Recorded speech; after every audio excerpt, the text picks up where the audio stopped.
Welcome back to a special episode of Across the Bifrost. This is Dr. Norbert coming to you directly from AMG Studios. I And can't believe they flew us over for this. They pay for the flight and everything. This is I know. crazy. It's because that's how well MCP is doing, which is game's great. doing good. Great news, yeah. And so, who's my fellow infiltrator today? Hello, I'm Jamie. I'm here again. Yes, and we're joined with the lovely Will Schick and Ben Ransom. Hello, everyone. Hello. So great to have you guys on the show. Thanks for donating your time to us. We'd love to hear a little bit about you before we get started, and we'll talk about the topic very soon, but keep people in the suspense just a little bit longer. And Ben, why don't we start with you first? Ben Ransom, tell us a little bit about your background and your role now at MCP, or at AMG. Yeah. So I am now lead game developer for Marvel Crisis Protocol, and that's been quite a journey getting here. I played tabletop games for quite a long time, but I'm the pretty rookie compared to quite a few of the people here. Only playing miniatures games for about 20 years now. Yeah.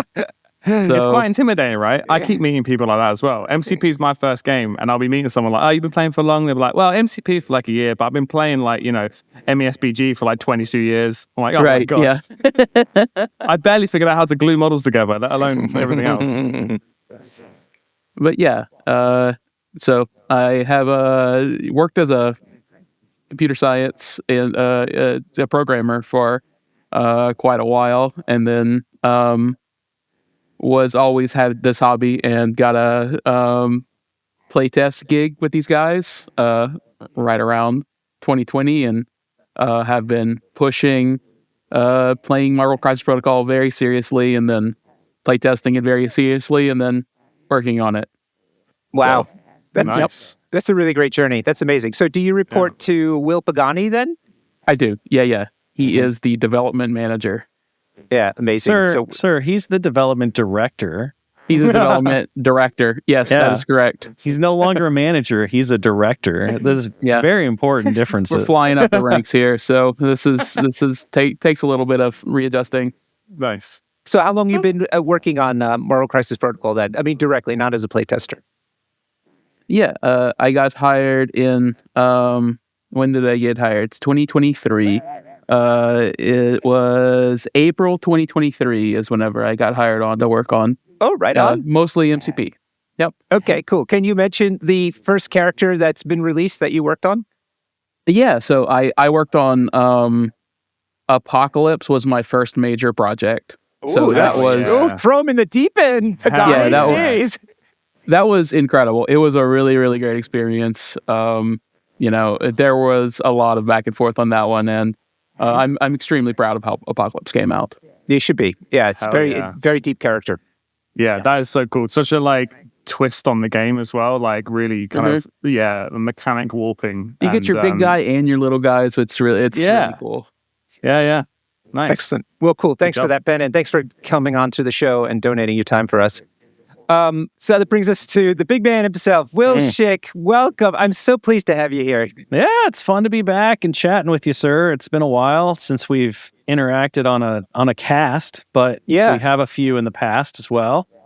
So I'm Will Schick. I'm the VP of Creative Direction and Strategy, Development and Strategy. That's it. I don't want to steal Dallas's creative director title. So it's development and strategy. That effectively means that I oversee basically all of the creative aspects that goes into making the cool games that we make at Atomic Mass Games. So I coordinate very closely with the development department. And I do stuff with the sculpting department. I do stuff with the graphic design, the artists, all of that stuff. And so it's my role to kind of provide the vision and the roadmap for where the games are going, what we want to do, what we want to accomplish from both a studio creative end, and then working as a liaison with the business end and our wonderful partners at Asmodee, like publishing and all of that, and our head of studio, Simone Elliott.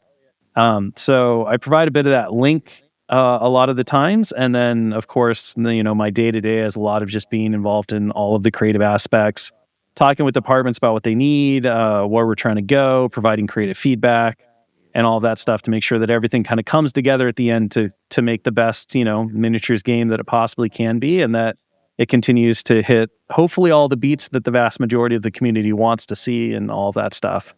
And that makes the licensors, our partners at Marvel and everyone else happy because they're seeing cool stuff come out of their properties, and we're getting a lot of excitement on the gaming tables and all that. So it's a lot of fun.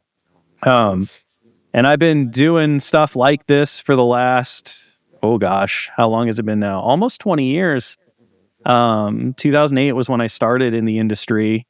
And of course, I was a player and worked at a game store and all that stuff before then. So I'm one of those people that puts Ben's 20 years to shame, I guess, because I'm an old man who's been doing this since he was like 9 years old with classic BattleTech and, walked through the Games Workshop games. I know, what a game to start with, but it was one of the only ones when I was a kid. I thought my dad got me into World War II modeling with like model airplanes and stuff like that. So I thought that was really cool. My mom was a board gamer, so it was always like Sorry and Life and all these different ones that would come out on the tables, and we'd do that stuff. And so when I saw the classic BattleTech box in the bookstore, because I lived in Podunk nowhere in Montana, so we didn't really have a game store at the time. I thought it was so cool. I was like, oh, it's miniature models of like cool robots and a game. Fascinating. So I wound up getting that as a present at one point, and then I put all of my poor friends through learning classic BattleTech at 9 years old. We had a blast. And of course that, there was Magic the Gathering was a big one. So some of my friends got into that, and I thought that was interesting, but not quite my speed. Marvel Overpower cards. So it was like a lot of card games, right? Star Wars Deciphers TCG. And then eventually that kind of led back to the miniatures thing with our store brought in Games Workshop and all that stuff, very classic, like old school gamer discovery situation where I was like, you like Star Wars, maybe you'll like this other space game. And I was like, I know these miniatures. I've seen them before. That's so awesome because of my BattleTech, days. And I just kind of dove right in and became, the guy who wouldn't leave the store. So I'd talk to anybody about, the miniatures games that wanted to listen. I ran demo days and all that. And eventually they kind of just de facto hired me because they realized I wasn't going anywhere and I was having so much fun doing it. And that gave me a really good foundation of understanding, what a retail store needs, especially in a small town. And kind of the struggles and the tribulations and what is successful and what isn't, and how you can like bring people in to kind of this more niche kind of place. And eventually when I had the opportunity to apply after trying out teaching for a little bit, which was the original plan of my life, I got lucky enough to get involved into the industry and worked my way up, and just kind of found out that, I was pretty good at synthesizing a lot of different data points. I think that's part of the history. Like I was always into history. And what they don't tell you about history is that it's not about rote memorization. It's about actually taking and synthesizing all of these different, events and happenings and all that, and trying to come up with sense, like making sense out of the chaos of life. And so that just kind of works really well in this industry. And I think a lot of manufacturing industries, it's about taking a bunch of disparate elements and kind of funneling them into this main thing. And I've just had a blast doing it. It's been wonderful to work with so many talented people and just to appreciate, the fact that I get to watch and help out with all these things that I can't do myself. But instead, I get to work with all these fantastic people who can do it. And then we get to present this awesome game product at the end that everyone, hopefully gets to enjoy, and that brings some happiness and excitement across tables. Like, they always did for me when I was younger, and still do now that I'm older and teaching my kids to embrace all of the tabletop stuff, despite their love of video games. They love the video games, but I got them hooked on a lot of the tabletop stuff too. So we're doing pretty good. Cool. And if it wasn't evident, you were, of course, one of the founders of the Atomic Mass Studio. I was, one of the original 4 that got to start the studio. So we were approached by Asmodee. They were looking to start Atomic Mass, which is unique in the Asmodee system, because Asmodee has typically picked up or acquired existing studios. So they'll wind up working really closely with the studio, and then eventually they'll be like, hey, why don't we bring you into the fold? Atomic Mass was unique in that it was started from the ground up within Asmodee. So we didn't exist as a separate entity. We've always been a part of Asmodee. And I take that, with a lot of pride, and I think everyone does, that we've always been kind of a unique case within the system, and we work really hard to be, valuable and worthy of that whole moment, because it was a big kind of step out from the leadership at the company at the time. But they knew they wanted to get into miniatures games. They explored various opportunities, but in the end decided that the best way forward was to just, start something new and fresh. And myself, Dallas Kemp, Marco Segovia, and Will Pagani happened to just have the experience, and we're at the right point in our lives where we're like, let's try something new, let's try something different, let's take a hold of this opportunity and see if we can make something out of it. And the chance to work on some pretty incredible properties like Marvel at the time was hard to pass up as well. For sure. And we go back because we were playing the same game, and you were working at that company for that game. And I watched your development over that time. Even it became quite a big, prominent member of that team. And then and now I mean the Privateer Press years were incredible. And I wouldn't trade any of it for the world. But I think like all creative folks and everything, you kind of hit that wall where you're like, okay, can I proceed here? Or can I not? What's next for me? And it's part of the beauty of the industry is that there's always opportunities around the corner, and there's always places for people to go and do their own things. People often forget Privateer spun off from folks at Magic, Wizards of the Coast, who decided that they wanted to go out and, explore their own creativity and do their own things. So it's something that I take really, to heart overall when working with folks and everything. I want to prepare people and give them the best chance to springboard off and do greater things later. I don't really want to hold people back or anything like that. So that's always kind of been how I viewed it, and I think it's worked really well for the industry overall. Yeah. And it's just kind of part and parcel of the deal. How many years were you at Privateer Press, and how many has it been now at AMG? I was 13 at Privateer, and then I've been with AMG since 2000. So it's been, what year is it? I always forget. I'm living in 2028 right now. So it's just 25. So that's been 7 years, almost. 7 years. All right. So about halfway comparative to your previous company. Yeah. Nice one. Very good. Awesome.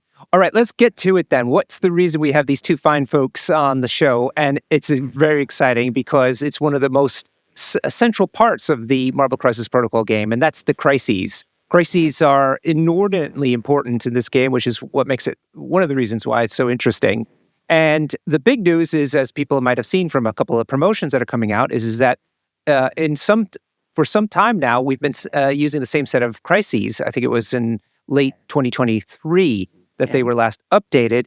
And now we're on the cusp of having a whole set of crises coming in. So we wanted to talk to you guys about that as much as you're able to at this point in time. So I don't know who would like to start, but we want to understand basically what is it that's happening with these new crises, and how does it affect the current set of crises? So I can give you the overall, the big picture, and then we'll let Ben talk a little bit about the specifics of what it means for the game itself. Okay.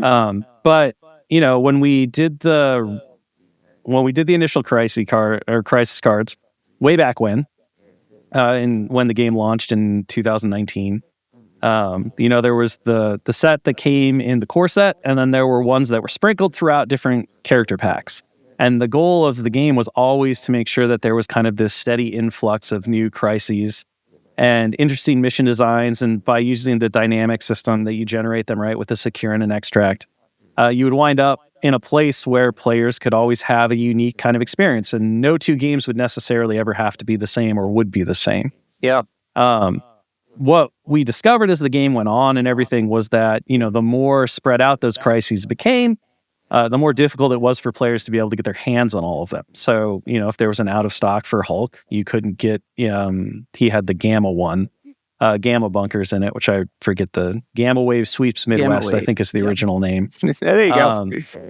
It takes a little bit. My brain gets there. I got to go through the old Rolodex of all the different names that we've utilized and had approved and disapproved. So you couldn't get that. So where we kind of landed was the game had grown, and we'd seen a lot of really great response from it. We'd learned a lot of lessons for what a good crisis would be, and all of that. So we decided to do kind of a rebalance and a reset.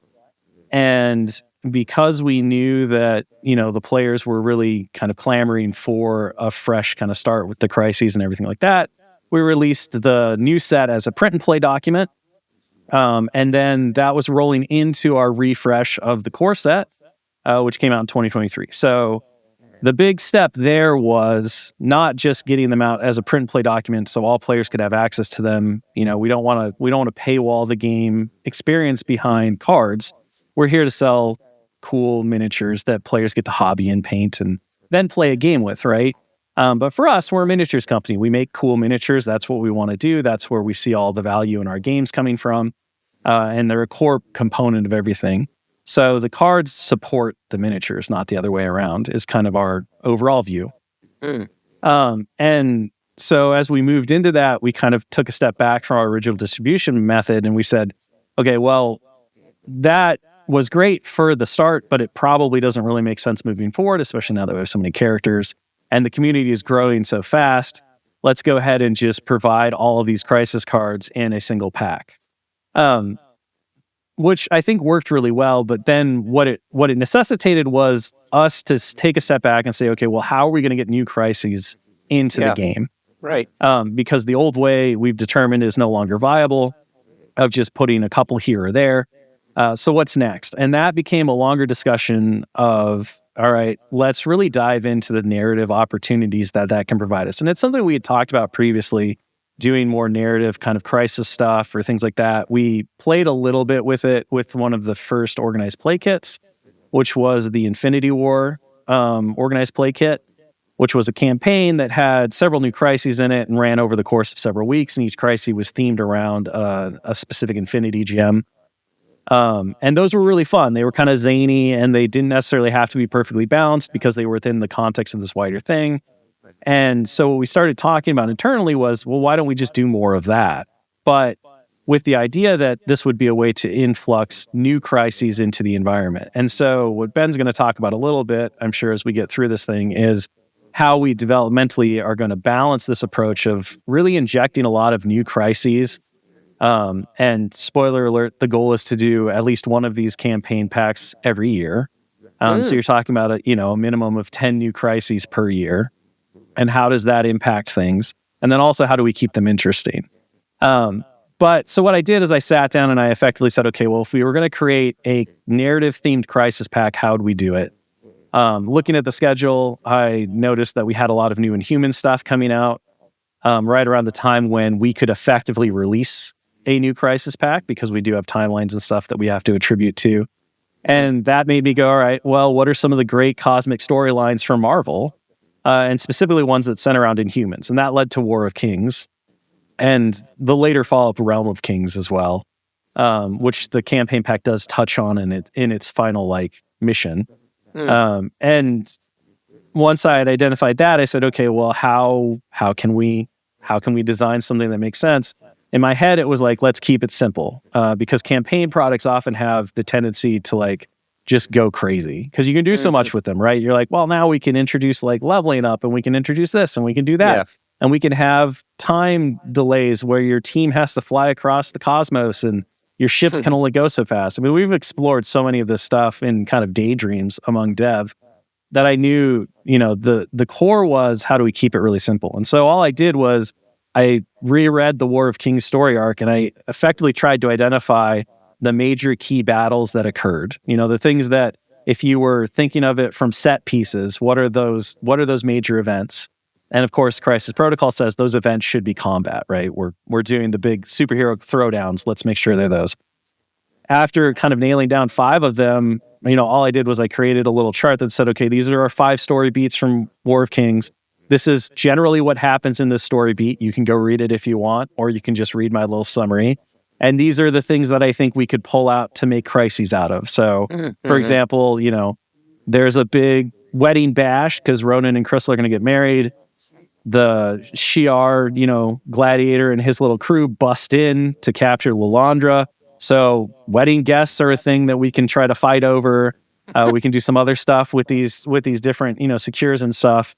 And I just provided a list of ideas, and then I kind of threw that over to the game development team.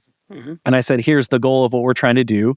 We want 5 new extracts, we want 5 new secures, and as we're designing these, we need to make sure that there are pairings that are thematic to these events in the story, but also they have to work with any other crises, right? So you get this narrative set that can be played through as a story, but also they just are the way in which we will inject new crises going forward. And the last bit to that was looking at it and saying, okay, is there anything else that we can do that is unique or interesting that makes these even more thematic? And the answer was, well, let's grab an iconic character from the storyline that we wouldn't necessarily have a place for anywhere else, or we don't have a plan for currently, and let's put that in so that players, can have their gladiator, who is such a central theme of the story, and be able to use them in their reenactments or their retellings of this kind of tale. And now we have this package that felt very Marvel Crisis Protocol. It felt like it was taking some of the old ideas where those crises were themed around the characters that the pack was based on, right? Like Gamma Wave with Hulk absolutely was one of those storylines that we've seen told over and over in the media. And we also have a really easy and useful way to get those crises into players' hands.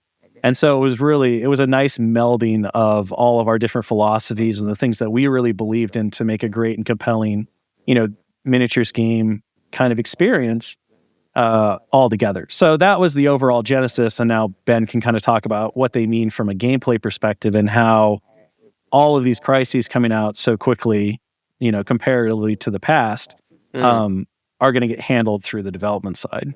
Yeah. So before we get to Ben, Will, just to follow up on the narrative aspect of it, you told me something that I hadn't really caught on to, but now makes sense. I was going to ask you what the inspiration were for the original set of crises, but you just said it then. They were nominally at least somehow tied to the box that they were coming in. Yeah, so originally the kind of the narrative pull for all the crises was we looked at them individually. So what we did is we pulled them from various storylines or story arcs from characters. So for example, Spider Infected invade New York. That was the Spider Island arc from Spider-Man, where a bunch of people get infected with the spider virus. They turn into spider people. And a lot of those old tokens use art from those comics to represent that, because we were able to draw from Marvel's really great thing. And that was part of the reason why, if you're an old school MCP player, you probably have 5 bazillion 1-inch objective tokens, because every crisis was kind of treated on its own, and it came with its own narrative pictures that represented a heart-shaped herb or spider infected or what have you. And some of them got pretty wild. Like, how do you represent an ambush spot? Okay, we'll make it like an explosion, I guess. But yeah, all of those original crises were all inspired by a specific story arc. So a singular arc. And the change here is that instead of each crisis kind of telling a single story arc or being inspired by, an event from the comics, instead we would create a set of crises that overall told a full arc. So it was a much more zoomed in kind of approach than what we had done before, which was very interesting. And I think it was again kind of an evolution of our original idea, which is every game of Crisis Protocol, from its foundation, from when I started writing the initial version 0 rules of the game. The whole point of the game was you had to feel like you were telling your own Marvel story, right? Theme was number one. And theme has always been our guiding light over anything else in the game. That doesn't mean that everything else isn't important, like balance or, synergies or tactics or ability, language, all that stuff. But we always come back to that one guidepost is, does the game still feel thematic? Does it feel like you're playing a Marvel game on the tabletop? And if it doesn't, then we go back and we try to figure out how to make that true. And that was the tactic cards as well, right? It was always a question of, okay, the mission tells the story. That's your setup. It's your prompt. What are you doing? If we draw from these really classic Marvel storylines and we give players those prompts, these setups that they might recognize, if they've been involved in various points at Marvel media, right? Whether that's the comics, the animated shows, the movies, whatever. It's gonna get you into that story quicker because you're gonna understand what's going on, and there's gonna feel like there's more meaning to the story, right? There's a concrete objective rather than capture this point on the board or take control of this zone or that kind of stuff. And at the end of the day, that's what all those objectives kind of are. They're, if you strip away the narrative dressing to them, it's just There's a point, go stand on it. There's a thing, go grab it. But what we found is, when you can really ground those things into narrative that we recognize or that players are familiar with, and then add a little bit of spice, right? Like spiders pull you, wedding guests run away from you. Yeah. Cosmic cubes fragments are hot and they burn you. Yeah. Right. It turns what is kind of a rote gameplay experience into something that players can really sink their teeth into, become enmeshed in, and lose each other, lose themselves in telling this little story with each other. So I totally agree. With the Fisk scenario, I always imagine myself trying, as a superhero, trying to help these citizens out, and they keep running away because they're so traumatized. And I'm like, look, I'm trying to help here. And they're running away. Well, they know that Wilson Fisk wants to find them for sure, but they know that it's probably not the best idea to be found. So it's things like that, right? That really just lean into the whole interesting and fun aspects of Marvel Comics that are really enjoyable for that. So I've been trying to make a point recently of saying, like, even when I do the attacks on the card, I've started making sure I say the name of the attack. Because for months I was like, builder, I'll do the builder, I'll do the gainer. I was like, no, I should be saying the actual names there. I should be saying, Beast is going to acrobatic strike you. And because the other day someone explained to me the icons on the hammers for fear grips. They are the different hammers from the storyline. I had no idea. I play with like generic tokens, and I was like, oh my god, that's Hulk's hammer. And then Hulk picked it up, and we were like, hey, It's like, you have to remember when it calls worthy. I think that's one of the big things too, right? Is that we could have, and you see this a little bit to start, right? Every character had a strike, and it was pretty basic. But what we kind of developed into as we went through it, right, was, it's not just a strike. It's the character's special move. It's the Berserker Barrage for that character. And as one of the things that I loved in Marvel Crisis Protocol is definitely heavily inspired from that experience is I was a huge arcade cabinet fighting game guy, like Street Fighter, Darksiders, Killer Instinct, Guilty Gear, Strive, Marvel vs. Capcom, obviously a huge one that focused into it. And those characters, one of the things that makes those games so memorable is the fact that the characters tell you what they're doing every time, and you spam it, right? Like the Hadouken spam is real, and it's something that becomes beloved of those games. And so, naming the attack so that players could say it. And have that moment of like, now I visualize what's happening. It's not, like you said, it's not just a builder. It's not just a gainer. It's this character doing something unique. And that really led us to move away a lot from the generic strike language, as well as we continued to kind of dive in and see what players were resonating with and what we were resonating with ourselves too. Just from like a excitement perspective, there was just something about Stars and Stripes attack versus strike. It's like, it's the same thing, but one sounds a lot cooler and you're more likely to say it. Yeah, for sure. And it's also good, like on a mechanic level as well. It's like, trying to explain to your opponent, okay, Nightcrawler, he bamfed there, but that was puff of smoke.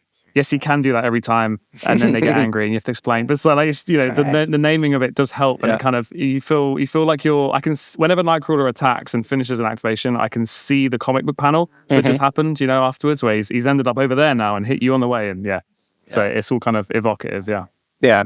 I have talking about your philosophy of how you design the older set of cards. In between lockdowns during the pandemic, I took all your current crises and I rewrote them to be like different aspects of the pandemic and the vaccine that was being developed and stuff like that. So like people would have to like try to take the vaccine and get it across the board and stuff, same crises, but it just had different veneer on it to try to suit the situation, as bizarre as that might sound now. And it was fun for that reason, even though it wasn't so fun living through that. Oh, Will, I'm sorry, Ben. One last question maybe is, these cards, are they going to be sold strictly in that box, or are they also going to be sold separately or printed on demand somehow?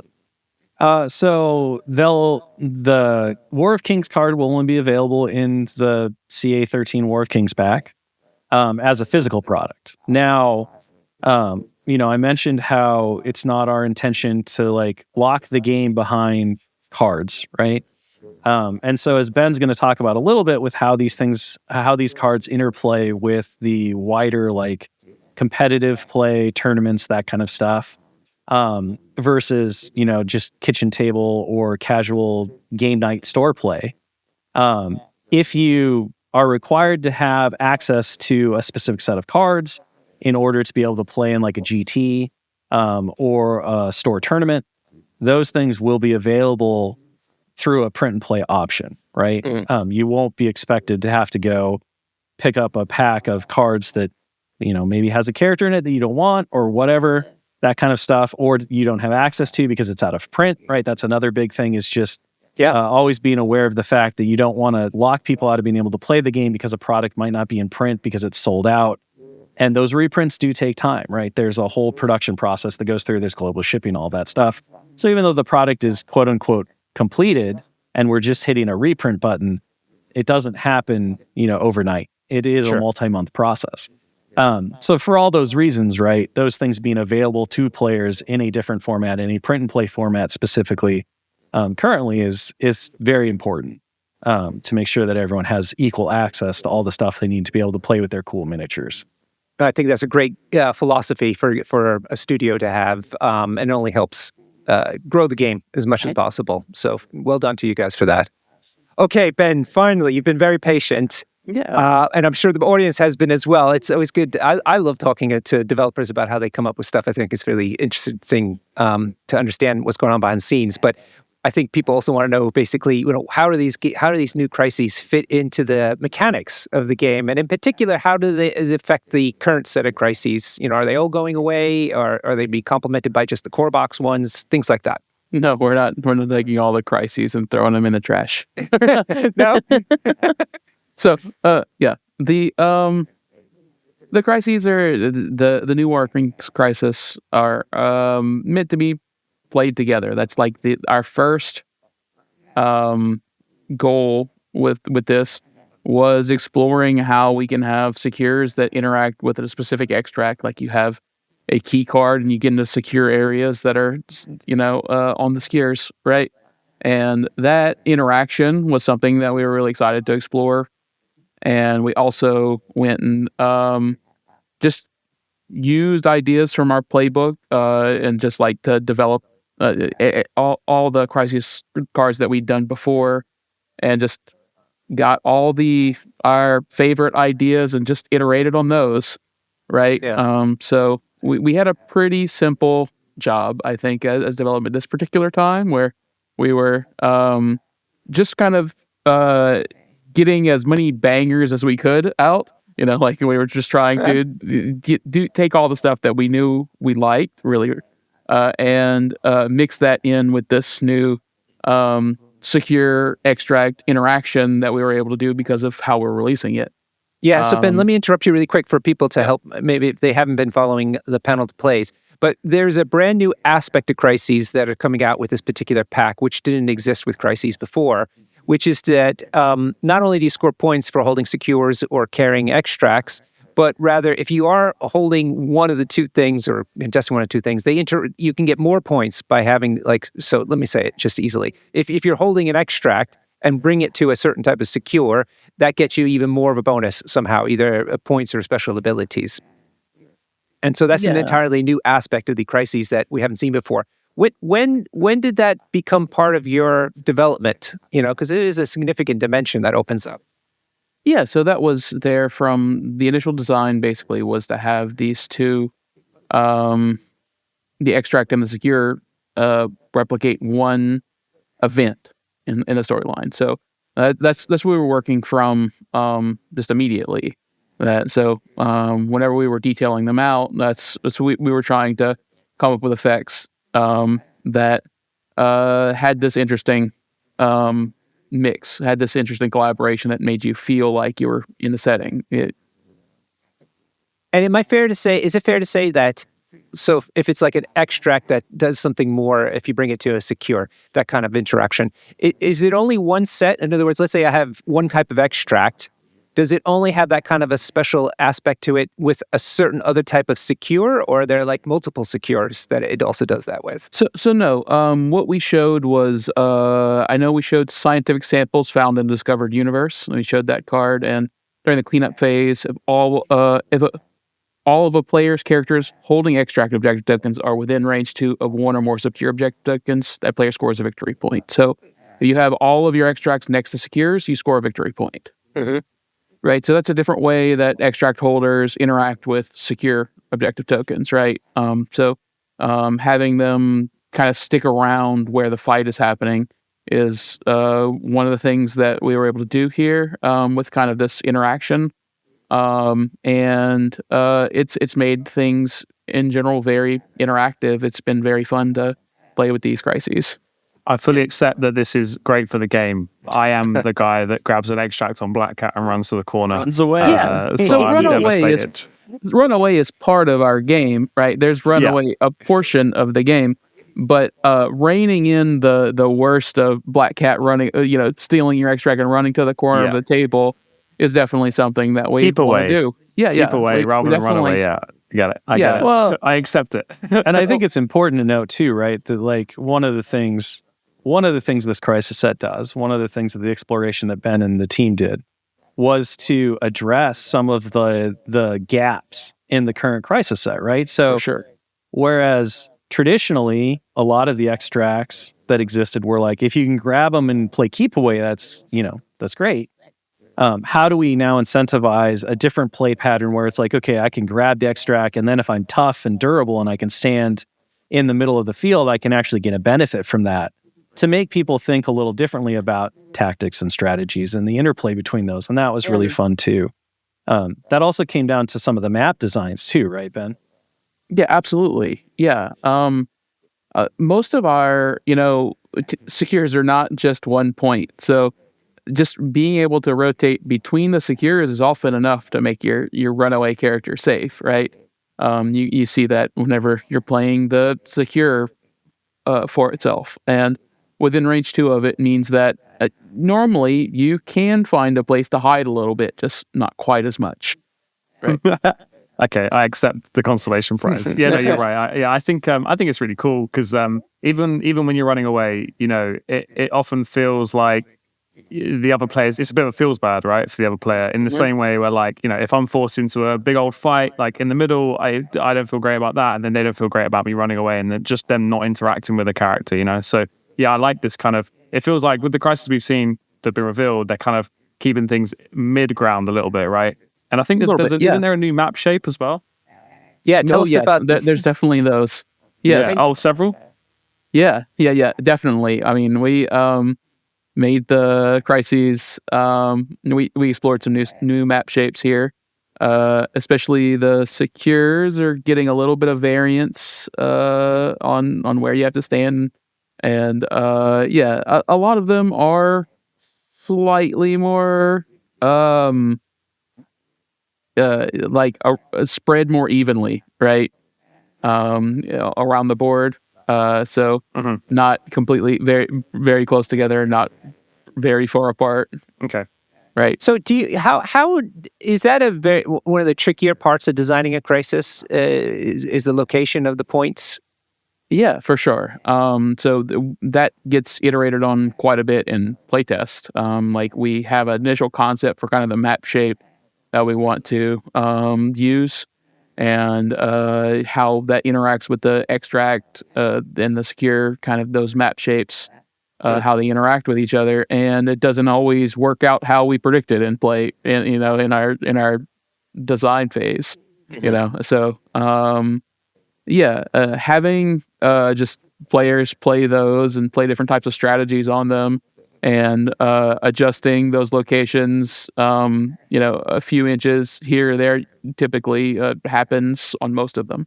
Mm-hmm. And another big part of the map consideration here, right, was to create disruptions in the common crisis setups, was because there's, with that current set, right, you can double up, you can guarantee that you get a certain setup so that your team or your squad plays the same way, what your midline grabs are, what your safety net is. More diversity obviously was one of our big pushes, and that came a lot from the development side, from both Ben and Andrew Dursum, who worked on these crises together. Andrew actually did the initial stab on a lot of the stuff because Ben was currently engaged in other mathematical projects. His ability to craft a spreadsheet means he often gets pulled into some pretty heady stuff when we're trying to figure out dice math and probabilities and all of that. So he and Andrew actually, I can see the spreadsheets for Apocalypse Oh, now. yeah. That can't have been easy. it was a big deal. No, it was not. So, like one of the things that Dursum really started to lay out was he did a grid pattern of like all of the current maps, all of the current objective grabs. And then he said, okay, I think this is how we mess with them. And then that work went to Ben. Ben provided input. And then from there, we started testing. So I think that's another really big point of the idea and the move away from map cards as well, right? Like we moved away from the map cards because we could put the maps on the cards. But secretly, we also knew that meant that we could make all the maps in the world that we ever thought worked.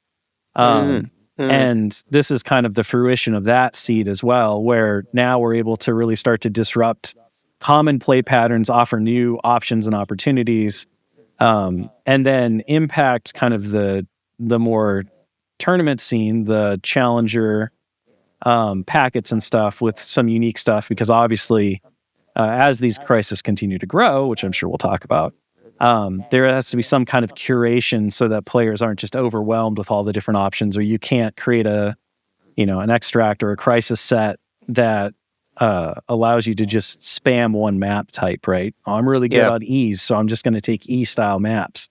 Right. We're aware of how you naughty players work like that. And we're going to continue to throw monkey wrenches into those predictability plans. That is music to our ears, because me and Norbert are Storm X-Men players, and our worst nightmare is going, okay, they've got demons, gamma, intrusions, and research station. Like, we're going to probably end up on a fight here. Yeah. Quick question on the map. Sorry, Norbert. Quick question on the maps. Are we going to see the return of map A? Did I remember map A? Yeah, do you remember that one? We know Wakanda Herbs. I don't think so.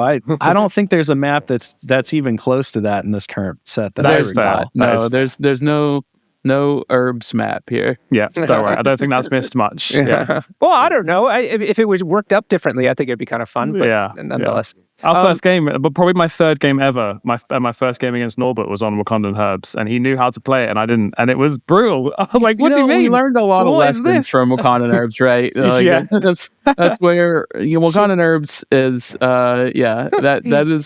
That's one of those that sounds innocent to start off with, but it was very exploitable, right? Like,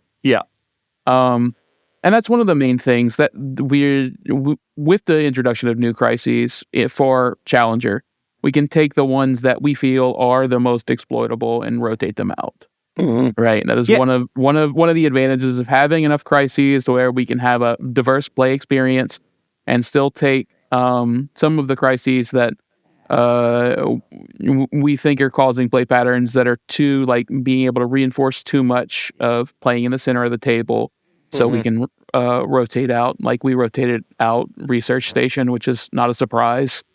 Wait, what? With these War of Kings crises, along with that, Research Station is not going to be in the standard timeline, and it doesn't mean that you can't play Research Station still if you like playing Research Station, but in your Challenger events, whenever you're playing that, we're trying to make things less exploitable, right? Overall.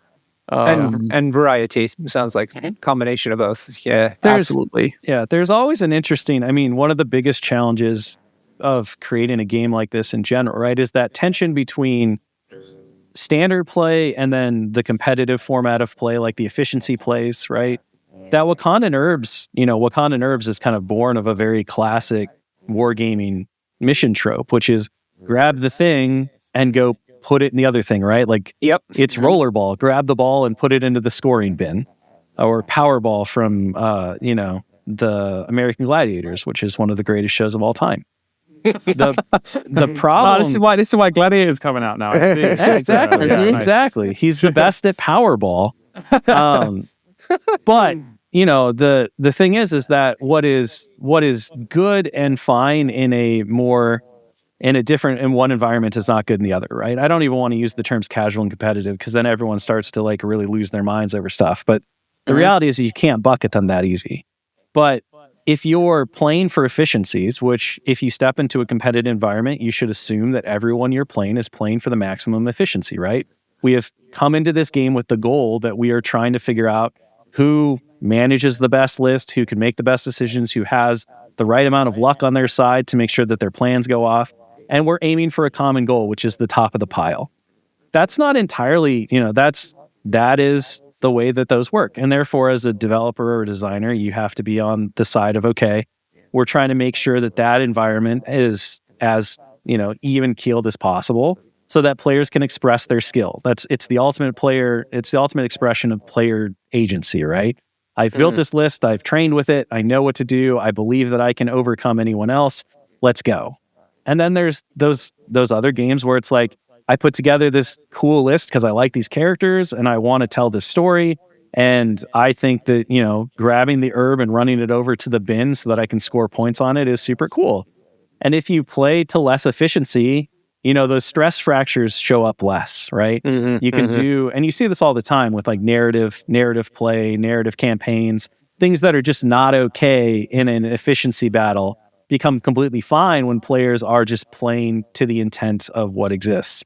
And, the challenge of creating a game like Marvel Crisis Protocol is that the overall pie plate of players is all different.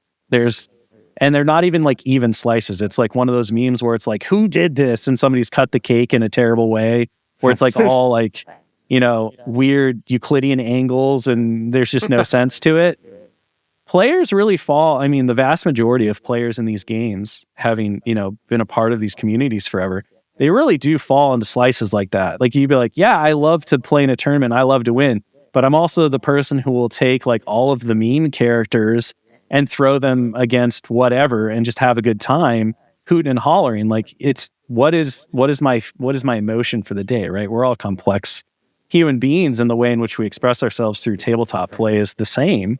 And throwing Marvel into that as well, right? Oh, yeah. Throwing an IP in that people love. Like, we have loads of people in our community that, they, like you say, they go to tournament, they want to win, they grind, they practice, they ask people's opinions, but they'll still only ever play fully affiliated. This is like, it's just different categories of, competitive and.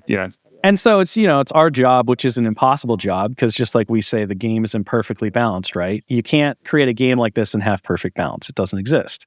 There's going to be highs and there's going to be lows. And our only role as developers is to try to keep those two things as close as possible so that a higher skilled player can play with the lower end stuff and conceivably, with luck on their side, because there's still randomization, defeat a lower skilled player who plays with the higher end stuff. If you can do that, you've kind of achieved perfect imperfect balance, right? Yeah, sure. But that also comes down to, okay, we want to make sure that players of all types have a lot of different play opportunities and they can have fun and they can do their gamma waves if they just want a big brawl down. But where and when does that system work in which environment, right? And so it's a lot of curating these different ecosystems that players can walk into and know what to expect. And then they can have their enjoyment of that thing and they can move to the different thing. And it doesn't necessarily hinder us to say, well, we can only make things that are tournament good, because if you do that, okay, well, but what about all the people who don't really care about tournament good? They just want zany, or they want Marvel like theme, or they want whatever. That always comes down to consistency. Right? It does. It does. It's so boring. Every character has rerolls. Well, what you appreciate is efficiency. Yeah, rerolls are really good. You just need those. And that becomes kind of the challenge. And I think one of the fun things about the work that we've done so far and the work that's happening on the next Crisis Pack, spoiler alert, we're already halfway done with the next one for next year, is what's the story? What story is it? So we can start reading now. We can start reading them then. I will tell you that it's definitely something that's in the cultural zeitgeist as of last year. That's my hint to you. All right. Is that when you see it, you'll be like, oh my gosh, yes, this makes perfect sense as to why you would focus on this. Nice. But it's the opportunity not just to make, adjustments or fill in gaps for the competitive side or the tournament side with the challenger documents. It's also, wholly designed to make really fun things for players who just want to experience a great Marvel story on the tabletop and try different things, and for us to be able to give a lot of different expressions to the game. So Yeah, for sure. Yeah, it's something that we kind of, my more tournament-minded friends and myself, you kind of have to remember that, this game is getting played on, kitchen tabletops all over the place, and we have no idea. We don't talk to those people. And then even with across the Bifrost, like we try and review these characters, from a competitive mindset, but also from a thematic win mindset. And Gambit might not be the most competitive model in the game, but he feels pretty cool. When you get those wilds, you do his wild tricks. It feels like you're doing Gambit things, right? So it's kind of I think people that are listening to this are probably more competitive minded, right? Because they want to hear about the new Crisis. But it's good to kind of remember that this game's being played all over. People are just buying the core set and Hulk and having a great time. Oh, you mentioned that, but actually, what I wanted to mention was back in the old days, initial release was the core box, MODOK, and original Hulk, right? And we were in a shop that had quite a bit of stock. They went pretty high in on the game's release. And all the Hulks sold out immediately. The MODOKs were all sitting on the shelves. And meanwhile, at the time, before the balances happened, MODOK was the clear, more OP of the two models. But it didn't matter. People wanted Hulk. I mean, that's the power. Hulk. Yeah, it's Hulk. Yeah.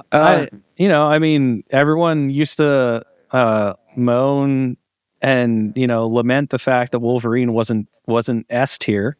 But I can tell you that the number of Wolverines in the world far outstrips just about everything else that we've ever made, because it's some and it makes sense, right? You want the character that you love to be the best. They all can't be the best, and everyone loves different things. And then there's also that question of, just because something isn't competitively viable, right? It's not in the top 1% of tournament lists that are winning grand tournaments or anything, doesn't mean that it's not good. It just means it's not that level of good. But that level of good is a tiny fraction of the overall. And that's just always going to be true, right? You can only take 10 characters and 10 tactic cards. In a game that has over 200 characters and well over 200 tactic cards. Right? That's a small slice of the pie when you really get down to what is literally the most efficient. And we try to throw curveballs in there and to get different affiliations to play against different affiliations to widen that. But it is something that, it's good to remember, right? Is that a lot of things are good. There are only a very small percentage that can be the very best. Yeah, so, for sure. Ben, we're rapidly running out of time, which is a real shame, but that's life. Can we ask maybe a couple of questions? And we know that there's release cycles to these sorts of things. So if it's a question that can't be answered, just feel free to say can't answer. But so the new pack is coming out late March, I believe. Is that right? Yes. Yep. March. Cool. Yep. And so the question is then you mentioned that not all the old crises are going to be rotated out, but so some are staying and some are going. Is that fair to say? Yes. Yeah. Absolutely. Okay. Great. We'll have articles whenever things are releasing. Before things release, that say what is staying, what's going, and what the timeline of when things change. So whenever that product comes out, things will change. Okay, cool. That rotation will happen. So just to be clear, because I'm sure this will get asked if we don't clarify, War of Kings comes out before Adepticon. The tactic rotation and all of that stuff that includes those cards will happen after Adepticon. So okay, cool. So we're not going to suddenly like shake things up violently right before kind of the big event. So the way in which it impacts a lot of the challenger events and stuff like that with the crisis list is going to be in the new season effectively. If you look at a year-long season, for the GTs and stuff, starting after Adepticon to Adepticon, which is just based on how we assign the GTs and stuff, kind of how it works. Yep. Makes perfect sense. Okay, that's very helpful. And then when you get the card pack, is there like a sheet or something that explains that? Can you play them in a certain order or in certain combinations to play a story? So similar to the campaign idea Will started with. And obviously you can play them randomly together. You've made that clear. But is there a story that goes along with them if you wanted to play a campaign? Yeah, there's a set 1, 2, 3, 4, 5, all labeled out in an order, right? Okay. So there's a little campaign sheet that you can follow along with. Oh, that's fantastic. And the sheet gives you, in addition to the crisis pairing, it gives you a little overview of what that moment in the story is about, in case you might, it's been a while since you've read War of Kings, or maybe you've never read War of Kings and this is your first experience to it. Hopefully playing through some of those events will make you want to go back and read the whole story, because it's a wild ride. I forgot some of it, and I was like, oh wow, this was really good. When I read the opening that you posted about, it was pretty intense. Isn't that like your typical Marvel story? Starting off, so I was like, okay, cool. Can you mention how many steps there are in the campaign? Like, how many games would you have to play to start and finish it? So yeah, the full 5 of we developed 5 sets. That's the campaign. I see. Okay, cool. And then when the new ones come out, like so next year's that you mentioned, is the idea that all the War King ones then go out and there's just some leftover of the original set, perhaps, or could it be that there's some original ones, some War King ones, and then the brand new narrative set? Yeah. So we kind of had a methodology here of making sure that the War of Kings Crisis, our first goal was to make them fun, interactive, play well with other crises. And then we did, after we got those out the door, ready to ship, we've been playing with them in playtest since, and had an extended examination of how it would affect Challenger and the standard timeline. And some of those, most of the War of Kings Crisis made it into the standard timeline, but not all of them. And then okay, I see. So the pack will come out. It'll be a narrative campaign with all of them. But for competitive play in the Challenger document, that potentially only a subset of the War King cards will be part of the official allowed ones. Did I get that correct. right? Yes. Oh, that's really interesting. And then the rest are the existing crises. Yeah. Does that imply then that there could be a rotation mid-year in the 1-year cycle, or is that not likely?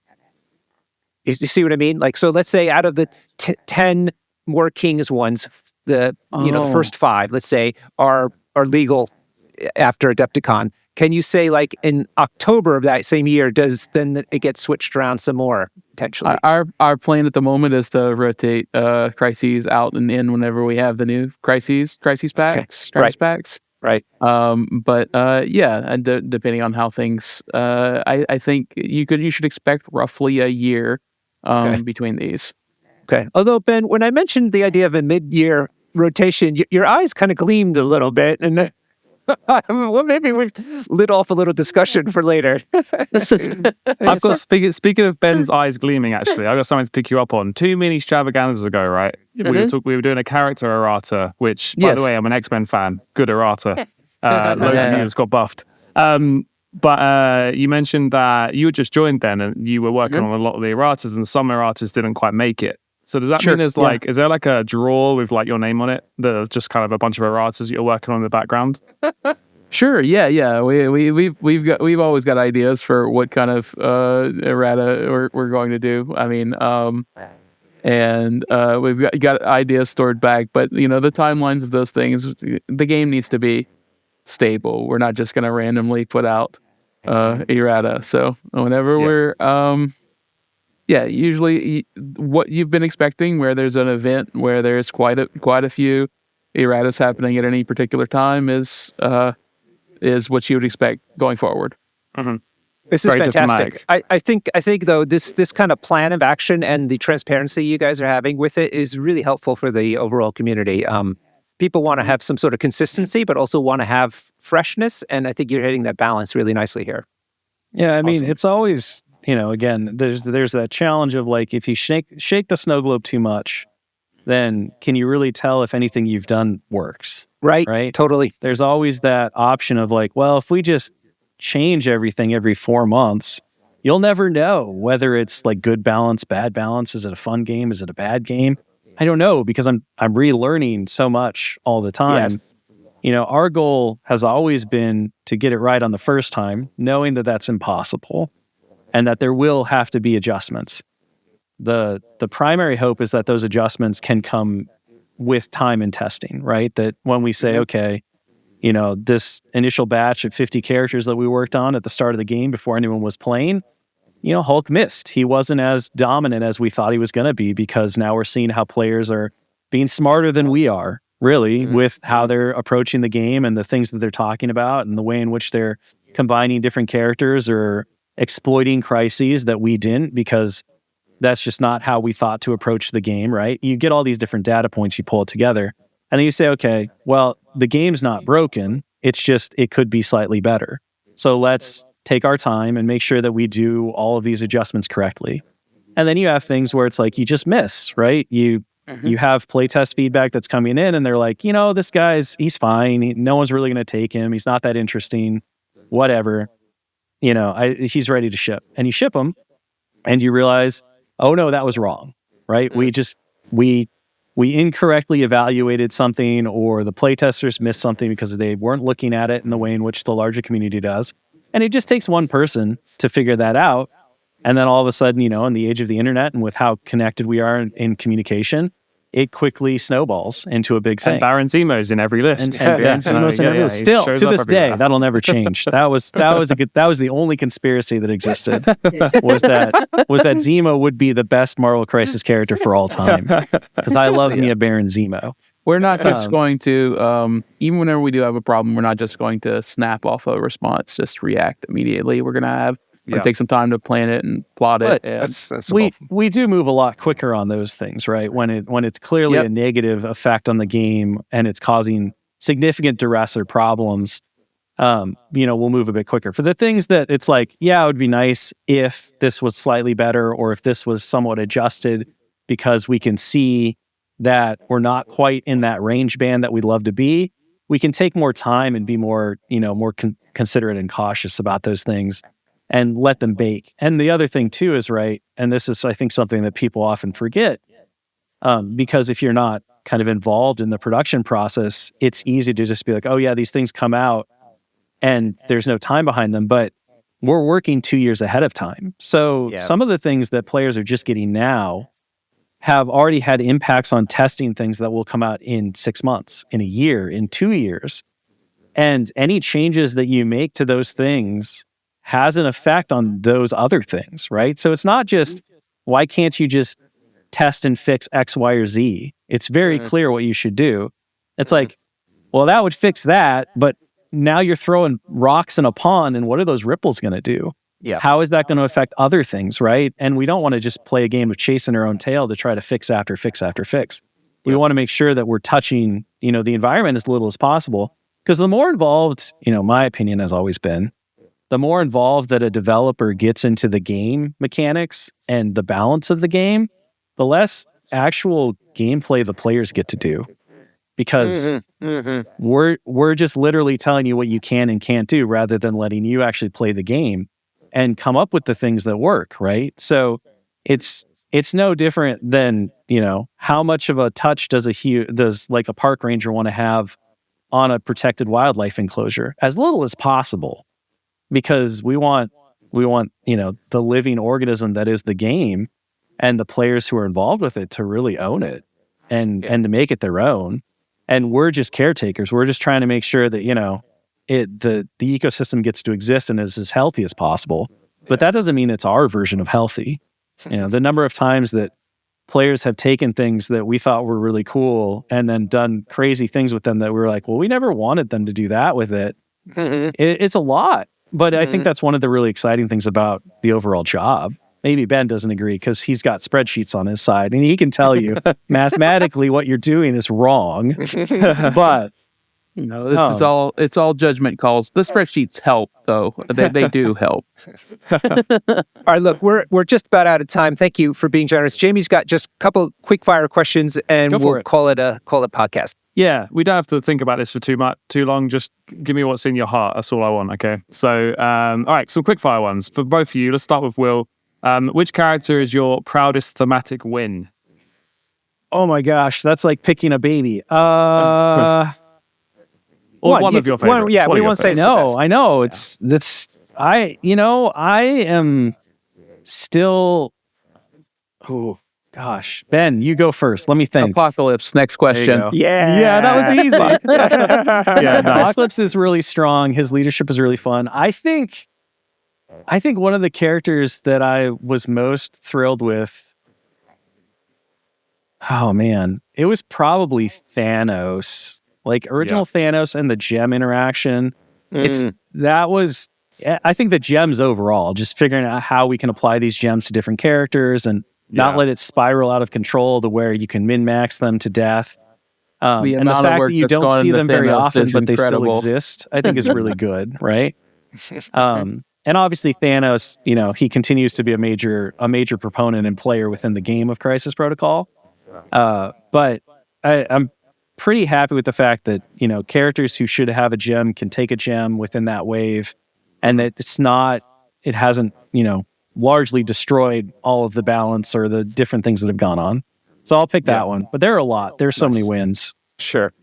Yeah, that's a good one. Yeah, Thanos is the one big threat monster thing on the table that I won't complain when he destroys my team, because I'm like, it's Thanos. Of course. He's so He's cool. supposed to do. Yeah, at least it's not a guy on a giant tiger. That's, I know who this guy is. This is cool. That man conquered 8 of the 9 realms. Sir, I know, I just haven't read that comment. 9 realms.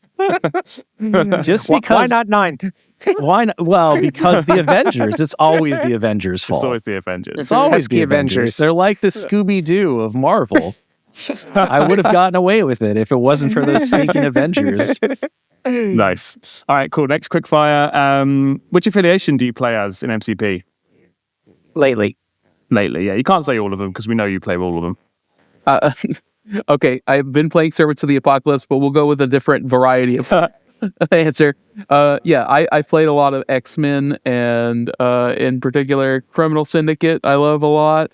Yeah, nice, Asgard. nice. I play a decent chunk of those. Those are my main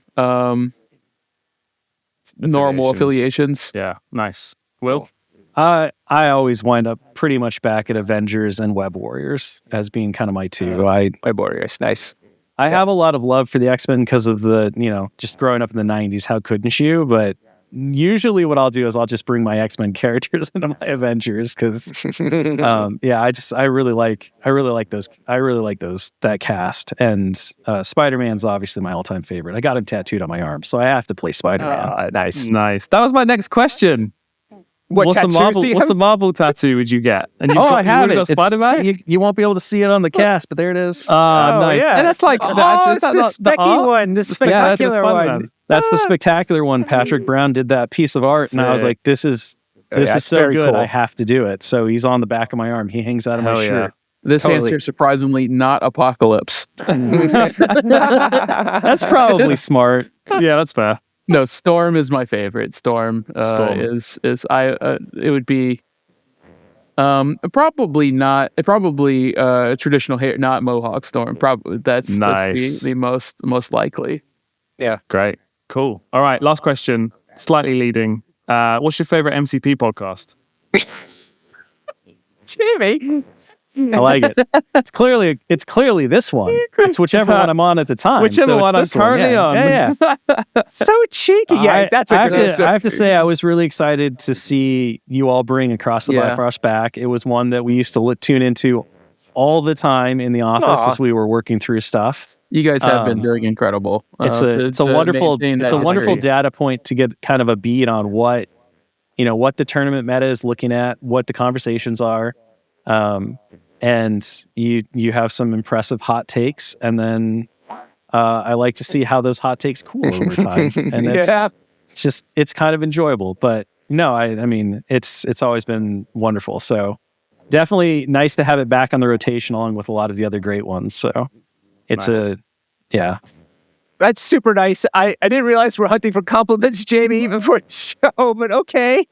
Hey, take your shot. Take your shot every time. I love Across the Bifrost. It's incredible that you guys have picked it up. It's been very fun. I mean, I've been reading about Jamie's exploits forever on the blog. So nice. It was nice to finally put a voice to the thing. And it sounded exactly like I was reading it in my mind. I'm like, all right, just rude and cockney. Yeah, fair enough.